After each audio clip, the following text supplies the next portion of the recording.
Ako si Elena, 23 taong gulang at ipinanganak sa isang tahimik na baryo sa Batangas. Hindi ako isang ordinaryong babae. May lihim akong pinakatatago. Sa ilalim ng liwanag ng buwan, hindi ako ang Elena na kilala ng lahat. Sa dilim ng gabi, nagbabago ako. Nagiging isang halimaw. Nagiging isang aswang. Sabi ng aking ina, nang isilang ako, isang matandang mangkukulam ang dumating sa aming bahay. Nakita ko raw siya sa unang pagkakataon habang nasa duyan pa lang ako. At sa isang iglap, itinuro niya ako at bumulong ng mahiwagang salita. Isinilang kang may dalang kamatayan. Sa gabing ikaw ay magmahal, ang iyong katawan ay magiging isang gutom na halimaw. Ang iyong halik ay magiging sumpa at ang iyong puso ay magiging uhaw sa dugo. Noong una, hindi ko to inintindi. Bata pa ako, inosente at walang malay sa takot na dala ng aking kapalaran. Ngunit noong ako'y 12 anyos na, unang beses akong nagbago. Madilim ang gabi noon at isang matinding sakit ang naramdaman ko sa aking katawan. Para bang may nag-aapoy sa aking dugo. Hinihila ako palabas ng bahay. Patungo sa kakahuyan. Sa ilalim ng liwanag ng buwan, nakita ko sa tabi ng ilog ang aking sariling refleksyon. Pulang mga mata, matalim na pangil, at isang anyong hindi ko kailanman inakala. Simula noon, itinatali ko ang sarili ko tuwing sasapit ang gabi. Lumaki akong nagtatago sa anino. Natutong umiwas sa mga tao at higit sa lahat, natutong wag umibig. Pero isang araw, habang namimili ako sa palengke, may narinig akong bulungan mula sa mga tao. May dumating daw na bagong doktor mula sa Maynila. Gwapo raw at magaling. Hindi ko na pinansin yon. Wala akong pakialam sa mga dayuhan. Mas mabuti na ang hindi makihalubilo sa iba. Pero nang lumingon ako, doon ko siya unang nakita. Matangkad, kayumanggi, at may matalim na titig. Si Rafael, isang manggagamot na dumayo sa aming baryo upang hanapan ng lunas ang kanyang may sakit na kapatid. Hindi ko alam kung bakit, pero nang magtagpo ang aming mga mata, may kung anong kuryenteng dumaloy sa aking katawan. Para bang may itinatakda ang tadhana. At doon, nagsimula ang lahat. Matapos ang araw na iyon sa palengke, inisip kong hindi na muling magtatagpo ang landas namin ni Rafael. Ngunit nagkamali ako. Kinagabihan, habang nag-aayos ako ng mga dahon ng halamang gamot sa loob ng aming bahay, biglang may kumatok sa pintuan. Pagbukas ko, bumungad sa akin ng matalim niyang tingin. Ikaw pala ang anak ni Aling Marta. Bungad niya, sabay ngiti. Kailangan ko sana ng tulong eh. Baka may alam kayong lunas para sa kapatid ko. Hindi ako nakapagsalita kaagad. Ngayon ko lang siya nakita ng malapitan. Matingkad ang kanyang mga mata, matikas ang tindig, at sa kabila ng pagiging dayuhan sa aming bayan, tila batid niya kung paano makihalubilo sa mga tao.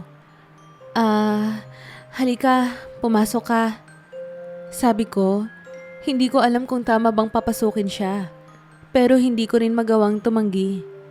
Habang ipinapaliwanag niya ang kalagayan ng kanyang kapatid, pilit kong iniwasan ang titig niya. Sa bawat sandaling magtatama ang aming paningin, may kung anong init ang bumabalot sa aking katawan. At iyon ang kinatatakutan ko. Sa totoo lang, hindi talaga ako sigurado kung anong sakit to. Wika niya. Matagal na naming pinagamot si Elsa, pero walang nangyari. Sinabi ng isang albularyo sa kabilang bayan na baka raw may kinalaman to sa isang sumpa. Napatingin ako sa kanya. Sumpa? May gumuhit na takot sa aking dibdib. Hindi ko alam kung ano ang dahilan, pero pakiramdam ko ay konektado ang lahat ng ito. Kung gusto mong subukan ang halamang gamot na meron kami, maaari kitang bigyan. Tugon ko. Ngumiti siya. Salamat, Elena. Sa narinig kong pagtawag niya sa aking pangalan, parang may dumaan na malamig na hangin sa aking batok. Muli akong napatitig sa kanya. May kung anong kakaiba sa presensya niya. Hindi ko pa matukoy kung ano, pero sigurado ako na hindi siya basta dayuhan lang. Matapos ang pag-uusap namin, agad akong nagtungo kay Nanay Biring, ang matandang albularyo sa aming bayan. Siya lamang ang may alam tungkol sa sumpa ko. At siya rin ang nagbigay sa akin ng mga anting-anting upang kahit paano ay mapigilan ang aking pagbabago tuwing gabi. Anong dahilan ng pagbisita mo, Elena? Tanong niya, hindi man lang lumilingon habang nag-aayos ng kanyang mga halamang gamot. Nay, may isa kasing dayuhan sa bayan. Sinabi niyang isinumpa raw ang kanyang kapatid. Pakiramdam ko, hindi yun isang pangkaraniwang sakit lang. Napatigil siya. Dahan-dahan siyang lumingon sa akin at sa unang pagkakataon, nakita ko ang pag-aalala sa kanyang mga mata. Ang lalaking ito, paano mo siya nakilala? Siya po kasi ang bagong doktor sa bayan. Nakita ko po siya kanina at pakiramdam ko may kung anong misteryo sa kanya. Huwag kang lalapit sa kanya, Elena. Mabilis niyang putol sa akin. May bagay kang hindi pa nalalaman at kung tama ang hinala ko, maaaring may kaugnayan siya sa iyong sumpa.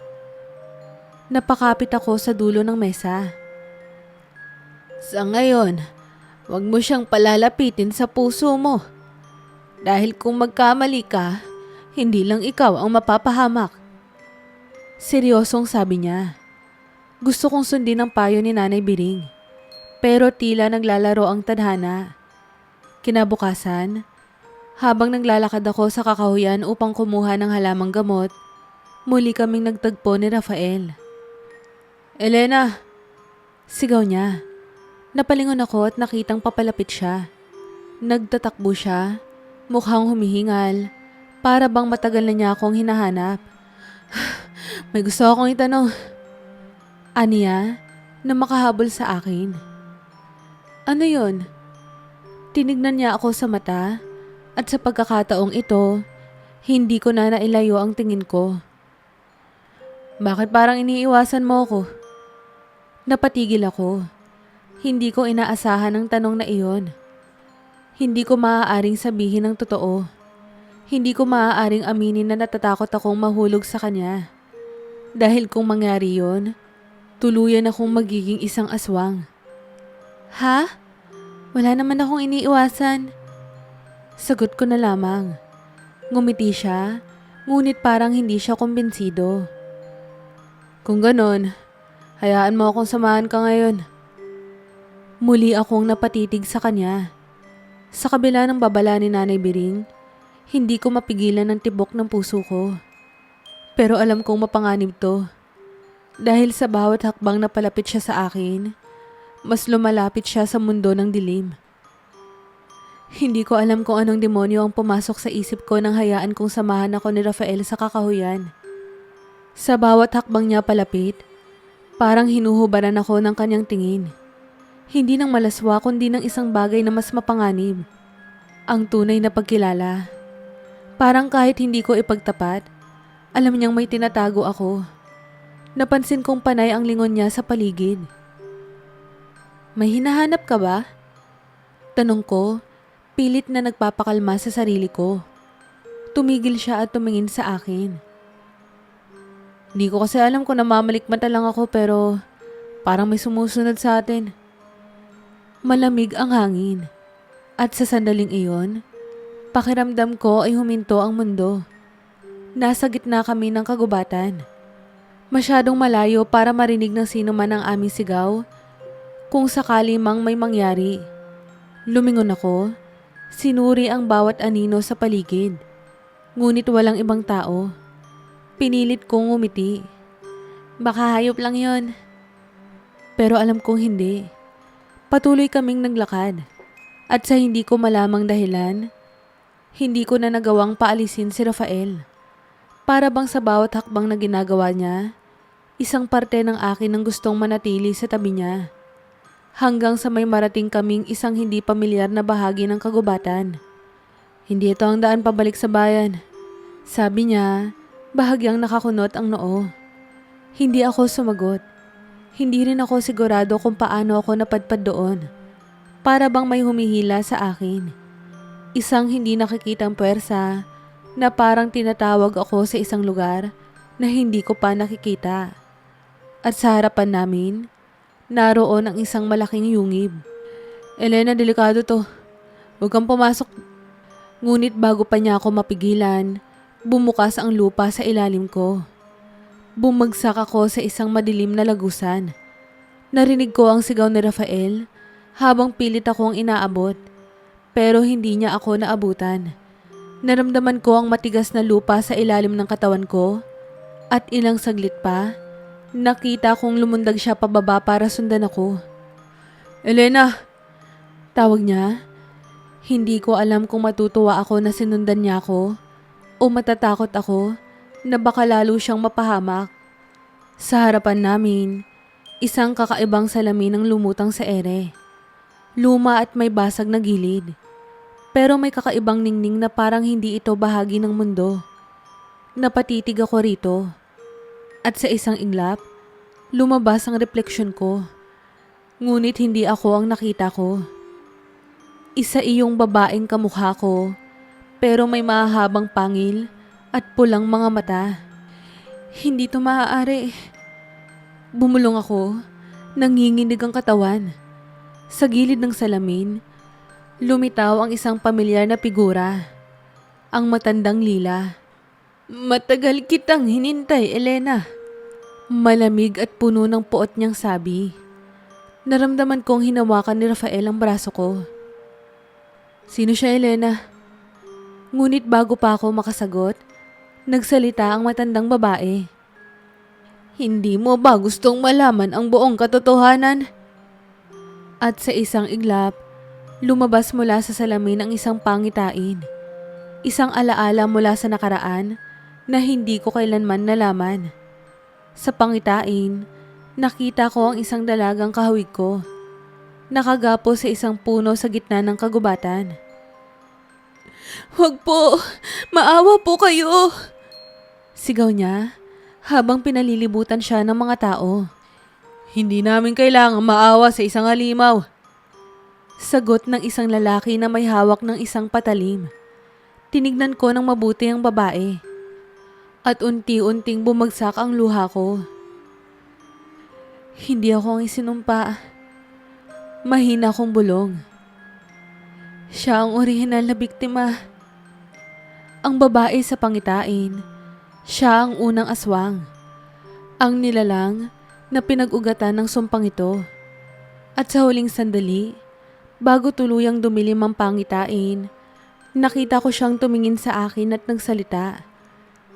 Ikaw ang magtatapos ng sumpa ko. Nagbalik ako sa realidad. Humihingal at nanghihina. Nasa harapan ko pa rin si matandang Lila. Nakangiti ng may panunuya. Ngayon alam mo na, hindi mo lang dala ang sumpa, Elena. Ikaw ang susi sa pagpapalaya ng tunay na kadiliman. Naramdaman kong lumakas ang kapit ni Rafael sa kamay ko. Elena, ano man ang sinasabi niya, hindi mo kailangang maniwala. Bulong niya. Ngunit alam kong hindi iyon kasinungalingan. Ako ang dahilan kung bakit umiiral ang sumpang ito.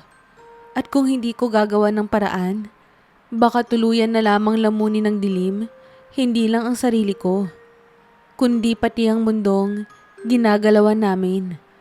Sa pagbalik namin mula sa yungib, hindi na ako mapakali. Hindi ko inasahan ang revelasyong natuklasan ko, na hindi lang ako basta isinumpa, kundi ako rin ang susi sa pagpapalaya ng sumpang ito. Naging tahimik ako sa buong paglalakad pabalik sa bayan at ramdam kong gusto akong tanungin ni Rafael, pero hindi niya ako pinilit.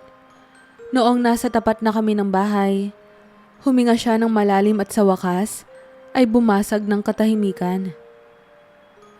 Elena, mahina niyang tawag. Hindi ako sumagot. Hindi ko kayang tignan siya sa mata. Naramdaman kong hinawakan niya ang kamay ko. Kung ano man ang nakita mo roon, hindi ibig sabihin na yun ang magiging kapalaran mo. Napatingin ako sa kanya. Hindi ko alam kung bakit pero ang paraan ng pagsasalita niya, ang tibay ng kanyang loob, at ang init ng kanyang kamay sa akin, lahat ng yun ay parang nagsasabing hindi niya ako iiwan. Hindi ko alam kung anong nangyayari sa akin. Pero sa unang pagkakataon sa buong buhay ko, may isang bahagi sa akin na gustong kumapit sa kanya. At sa isang iglap, lumapit siya. Hanggang sa naglapat ang aming mga labi. Isang halik, isang bagay na noon ko pa iniiwasan. Sa una, parang bumagal ang oras. Malambot ang kanyang mga labi, puno ng init at lambing. At sa ilang segundo, nalimutan ko ang lahat. Ang sumpa, ang takot, ang dilim. Ngunit ilang saglit lang ang lumipas, bigla kong naramdaman ang pagbabago sa loob ng katawan ko. Nagsimulang bumigat ang aking hininga. Ang init na nagsimulang bumalot sa akin ay hindi na init ng damdamin. Isa na itong apoy na unti-unting lumalamon sa aking laman. Napaatras ako. Hawak-hawak ang aking dibdib. Elena? Tawag ni Rafael, bakas ang pag-aalala sa kanyang mukha. Hindi ito maaaring mangyari. Mabilis akong tumakbo palayo, patungo sa kakahuyan. Elena, sandali! Sigaw niya, pero hindi ako lumingon. Sa sandaling lumayo ako sa kanya, tuluyan nang nagbago ang aking anyo. Ang balat ko ay nagdilim, ang aking mga kuko ay humaba, at ang mga mata ko ay nagliyab sa gutom. Ako ay naging isang aswang. Nakakuyom ang mga kamao ko habang nakatago sa lilim ng isang malaking puno. Pilit kong nilalabanan ang pagnanasa kong lumipad at maghanap ng dugo. Pero hindi ko na kayang pigilan. Nagsimula na akong makaramdam ng matinding gutom. At sa malayo, naamoy ko ang isang bagay na hindi ko kayang tiisin. Ang presensya ni Rafael, papalapit sa kinaroroonan ko. Elena! Sigaw niya. Lumingon ako. Nakita ko si Rafael. Tumatakbo patungo sa akin, walang takot sa mata. At doon ko naramdaman ang tunay kong pangamba. Kainin mo siya. Ang sariling kaisipan ko ay naging laban sa pagitan ng aking natitirang pagkatao at ng hayop sa loob ko. Hindi ako ganito. Pero isang hakbang pa lamang siyang lumalapit at ramdam ko na ang matinding pagnanasa na sumalakay sa kanya. Umalis ka na! Pakiusap, umalis ka na! Sigaw ko, nanginginig sa takot hindi dahil sa kanya, kundi dahil sa sarili ko. Ngunit sa halip na tumigil, lalo pa siyang lumapit. Elena, hindi ako natatakot sa'yo. At sa saglit na iyon, isang grupo ng mga ngaso ng aswang ang biglang sumulpot mula sa dilim. Bago pa ako makagalaw, isang matalim na itak ang lumipad sa ere at tumama sa lupa. Ilang pulgada lang ang layo mula sa akin. Narito siya! Sigaw ng isang lalaki na may hawak na pana. Ang aswang! Napaatras ako, hindi dahil sa takot sa kanila, kundi dahil alam kong mapipilitan akong lumaban. Rafael, tumakbo ka na! Sigaw ko, ngunit sa halip na umalis ay hinarangan niya ako gamit ang sarili niyang katawan. Hindi siya halimaw. Sigaw niya sa mga ngaso. Hindi niya kayo sinasaktan. Anong sinasabi mo, doktor? Isa siyang aswang. Kailangan natin siyang sunugin bago pa siya lumaman ng tao. Sigaw ng isa. Nakita kong unti-unting hinigpatan na Rafael ang kanyang kamao. Hindi ko hahayaang patayin niyo siya. Aniya, matigas ang boses. Kung ganon, isasama ka namin sa kanya. Mabilis nilang itinutok sa amin ang kanilang mga sibat. Sa isang iglap, lumipad ako upang harangin ang atake. Nagtagpo ang matatalim na sibat at ang matalim kong mga kuko. Mabilis akong umilag. Pero isa sa kanila ang nagawang sugatan ng aking braso. Napahawak ako sa sugat, hindi dahil sa sakit, kundi dahil sa katotohanang masyado ng malayo ang narating nito. Ako na mismo ang naging halimaw sa kanilang paningin. Nakita kong inatake si Rafael ng isa sa kanila. Kaya hindi na ako nagdalawang isip pa. Hinila ko siya palayo at tinakpan ng sarili kong katawan. "Elena, hindi mo kailangan lumaban," sigaw niya. Ngunit sa mata ng mga ngaso, hindi na ako si Elena. Ako na ang halimaw na gusto nilang patayin. At sa huling sandali bago nila ako muling atakihin, isang malakas na tinig ang lumipad sa hangin. "Huminto kayo!" Lumabas mula sa anino ng kakahuyan si matandang Lila. May hawak na lumang tungkod at may matang kumikislap sa ilalim ng buwan. "Hindi niyo siya dapat patayin!" Aniya, isang mapunoksong ngiti ang gumuhit sa kanyang labi. "Dahil siya ang magbibigay sa akin ng bagong buhay." Nagtagpo ang aming mga mata. At doon ko napagtanto na hindi pa tapos ang sumpang ito. Bagkus, ngayon pa lamang nagsisimula ang tunay na digmaan. "Matagal kitang hinintay, Elena." Aniya, mas lumalalim ang ngiti sa kanyang kulubot na mukha. "Anong gusto mo sa akin?" Tanong ko. Nanginginig ang boses. Ngumisi siya. "Ikaw ang magtatapos ng sumpang ito. O dapat ko bang sabihin, ikaw ang magsisimula ng panibagong simula?" Sa isang iglap, itinaas niya ang kanyang tungkod at isang matinding puwersa ang lumipad mula rito. Tinamaan ako sa dibdib. Dahilan upang bumagsak ako sa lupa. Narinig kong sumigaw si Rafael. "Elena!" Agad siyang tumakbo papalapit sa akin. Ngunit bago pa siya makalapit, isang itim na anino ang biglang bumalot sa kanya. Para siyang itinulak palayo. Tumama ang katawan niya sa isang puno at napalahod siya sa sakit. Napahawak ako sa dibdib ko. Humihingal. May kung anong kumakawala sa loob ko. "Alam mo na ngayon, hindi ba? Na ikaw ang susi sa aking muling pagsilang." Sa puntong iyon, biglang bumalik sa isipan ko ang pangitaing ipinakita sa akin ng salamin ng dilim. Ang babae sa puno, ang unang aswang, at ang sumpang dala nito. Naiintindihan ko na. Ako ang huling tagapagmana ng kanyang dugo at ako ang gagamitin ni matandang Lila upang bumalik siya sa kanyang dating lakas. Bago pa ako makagalaw, itinuro niya ako gamit ang kanyang tungkod. At sa isang iglap, hindi ko na magalaw ang katawan ko. Para akong natigil sa oras. "Ngayon, ang tamang panahon para ibalik ang kapangyarihan ko." Itinaas niya ang isang maliit na itim na bato. Isang bagay na parang hinubog mula sa kadiliman mismo. "Sa pamamagitan ng dugong dumadaloy sa iyo, muli akong magiging pinakamalakas na aswang sa lahat." Narinig kong muling sumigaw si Rafael. Sa kabila ng sakit, pilit siyang tumayo. "Huwag mong gagawin yan!" Aniya, galit na galit. Pero ngumiti lang si matandang Lila. "Ikaw ba talaga ang dapat niyang alalahanin o ang sarili niya?" Nagulat ako nang biglang tumama sa akin ng isang matinding sakit. Para akong binubuksan mula sa loob, na parang may gustong kumawala sa katawan ko. "Wag!" Sigaw ko, pilit na lumalaban. Pero habang tumatagal, naramdaman kong bumabalot sa akin ng kadiliman. Mawawala na ako. Tuluyan na akong magiging halimaw.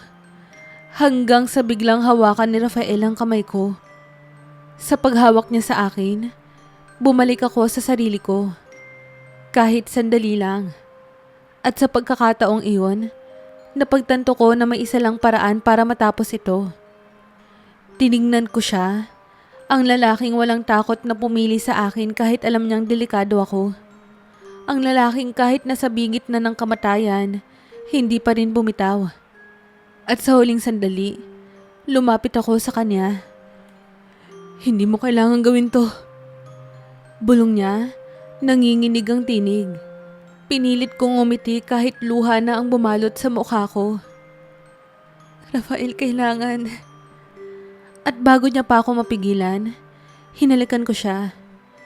Isang halik na puno ng pagmamahal, ng pasasalamat, at ng pagpapaalam. Sa sandaling iyon, naramdaman kong nabasag ang sumpa.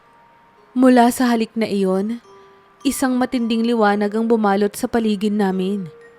Narinig kong sumigaw si Matandang Lila na parang tinutupok siya ng apoy. Hindi! Hindi ito maaaring mangyari! Hiyaw niya, pero huli na. Ang sumpang bumalot sa akin sa napakaraming taon ay naputol. Ang dugong ginamit niya upang buhayin ang kadiliman ay nawala sa akin. At sa isang iglap, nakita ko ang kanyang katawan ay biglang naging abo. Natapos na ang lahat. Pagdilat ko ng aking mga mata, nasa bisig ko si Rafael. Nakahiga kami sa gitna ng kakahuyan, ngunit iba na ang pakiramdam ko. Isa na akong ganap na tao. Dahan-dahang dumilat si Rafael at nang magtama ang aming mga paningin, isang mapayapang ngiti ang gumuhit sa kanyang labi. Elena, mahina niyang bulong. Ngumiti ako kahit tuluyan nang bumagsak ang luha sa aking pisngi. Tapos na ang sumpa. Nakayakap pa rin ako kay Rafael. Kapwa kaming hinihingal sa pagod. Sa loob ng ilang saglit, nakiramdam ako. Hinintay kong bumalik ang kilabot sa aking balat. Ang gutom na dati kong nararamdaman sa ilalim ng buwan. Ngunit wala na. Ang kadiliman sa aking dugo ay tuluyan nang nawala. Huminga ako ng malalim. Nanginginig ang aking katawan sa dami ng nangyari. Natapos na ang sumpa. Ngunit hindi ibig sabihin nito ay tapos na ang lahat. Bumaling ako sa paligid. Ang mga ngaso ng aswang ay nakatayo sa malayo.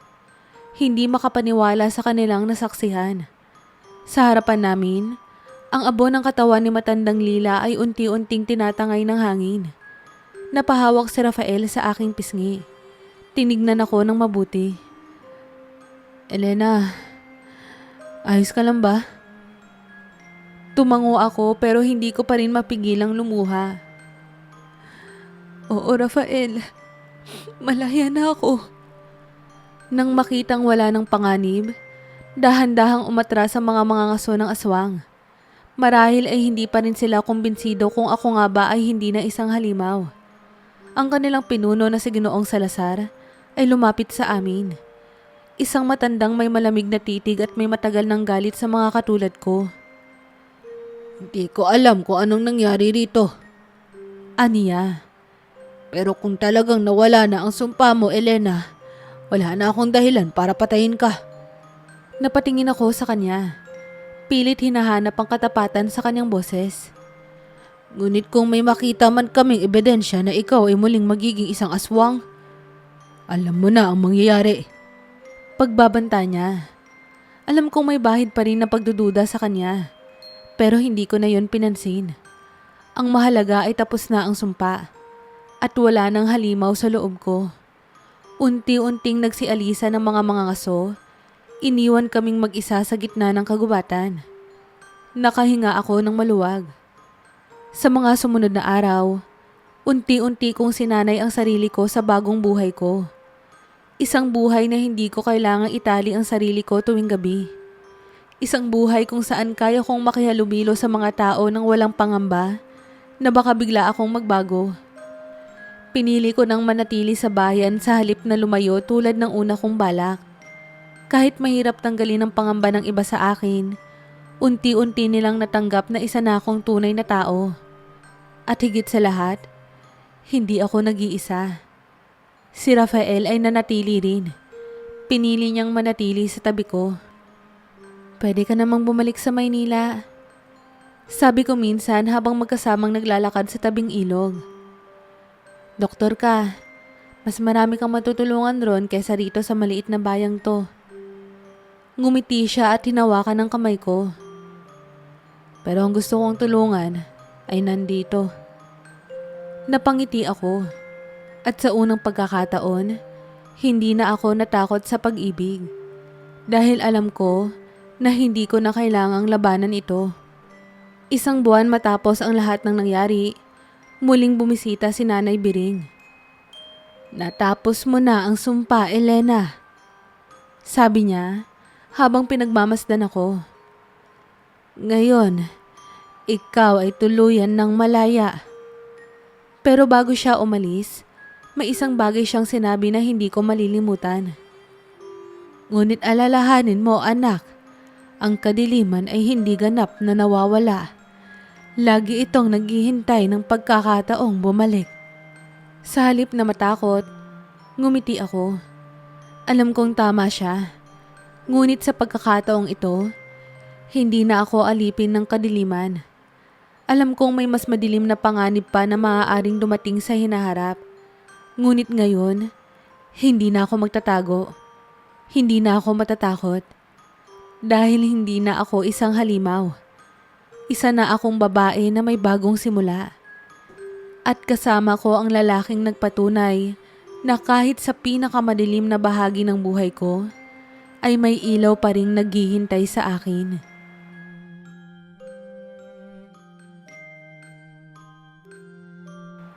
Kamusta po kayo? Muli, maraming salamat po sa pagsubaybay. Huwag niyo po sanang kalilimutang mag-like at mag-subscribe. Kamusta po sa mga subscribers ko? At welcome po sa mga bago kong subscribers. Patuloy niyo lang po sanang subaybayan ang mga kwento ko. Hanggang sa muli po. Have a nice day.